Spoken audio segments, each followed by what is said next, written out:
Hello everyone and welcome back to the channel. আজকে আমরা application করতে চলেছি মাস্টার্ড অয়েল, সর্ষের তেল এবং রোজমেরি এসেনশিয়াল অয়েলের 4 থেকে 5 ফোঁটা। আমি আমার চুলের লেন্থ অ্যাকর্ডিং বেশ কিছুটা সর্ষের তেল নিয়ে নিয়েছি, যেহেতু আমি হেভি অয়েলিং করব। আর 4-5 ফোঁটা রোজমেরি এসেনশিয়াল অয়েল নিয়ে নিয়েছি। আর লাগবে হচ্ছে 1 বাটি মতো গরম জল। উষ্ণর চেয়ে বেশি গরম, কিন্তু ফুটন্ত গরম নয়, গরম জল লাগবে। তার মধ্যে ডাবল বয়েলিং প্রসেস করার জন্য আমি আমার ছোট্ট তেলের বাটিটা বসিয়ে দিয়েছি। উষ্ণর চেয়ে একটু বেশি গরম যখন হয়ে উঠবে তেলটা, উষ্ণ গরমই ধরে নাও, কারণ হট অয়েল মাসাজ ঠিক নয়। খুব গরম তেল আমরা আমাদের চুলে ব্যবহার করতে পারি না, সেটা ক্ষতিকারক হতে পারে। উষ্ণ তেল কিন্তু খুব তাড়াতাড়ি স্ক্যাল্পে পেনিট্রেট হতে পারে এবং আমাদের স্ক্যাল্পকে হেভি ময়েশ্চারাইজেশন প্রোভাইড করে। তো 5 মিনিট মতো ডাবল বয়েলিং প্রসেসে গরম হওয়ার জন্য তেলটাকে রেখে দিয়েছি। আর আমাদের লাগবে একটা টালটা কেন লাগবে পরে বলছি একদম শেষে গিয়ে। আর দুটো জিনিস লাগবে, সেটা হচ্ছে ব্রড টুথ কোম্ব, ছোট টুথ যেটা হয় সেই কোম্বও রেখে দিতে পারো। আর সাথে সাথে একটা ব্রাশ হলে, হেয়ার ব্রাশ হলে খুব ভালো হয়।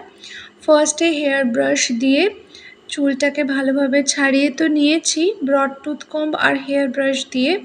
তারপরে এই যে হেয়ার ব্রাশটা দিয়ে আমি আমার স্ক্যাল্পে কিন্তু হালকা হাতে মাসাজ দিয়ে নিয়েছি, তোমরা দেখতেও হয়তো পেলে, যাতে পুরো ব্লাড সার্কুলেশনটা আমার স্ক্যাল্পে খুব ভালোভাবে হতে পারে।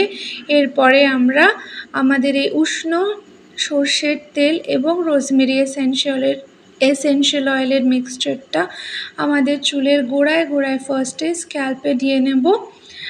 ব্রহ্মতালু যেটাকে বলে, সেইখানে বেশ কিছুটা পরিমাণ তেল আমি ঢেলে নিয়েছি, কারণ ওটা আমাদের পুরো বডির সেন্টার পয়েন্ট হিসেবে ধরা হয়। ওখানেই আমাদের প্রাণ থাকে, ওখানে ব্লাড সার্কুলেশনটা হওয়া খুব দরকার।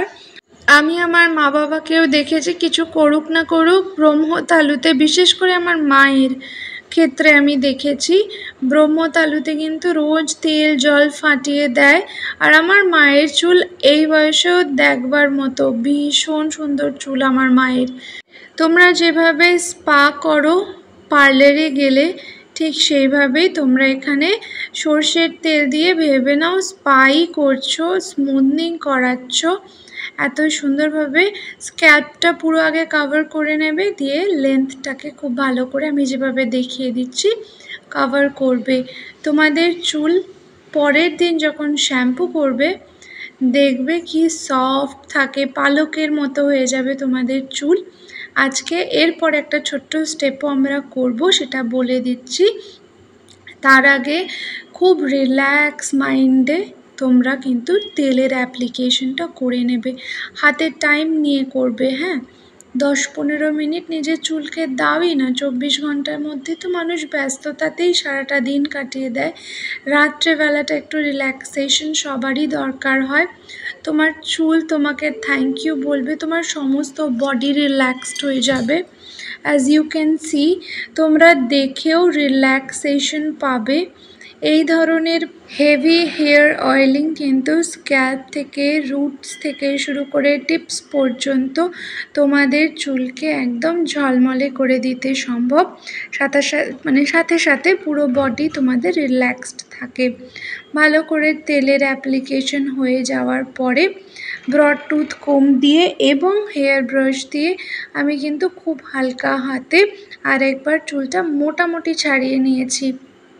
বেশি ঘষা মাজা করতে যাবে না, খুব হালকা হাতে করবে, ইভেনলি যাতে তেলটা আমার সমস্ত চুলে স্প্রেড করে যায়। ওই জন্য আমি ব্রড টুথ কোম্ব এখানে ব্যবহার করে নিচ্ছি।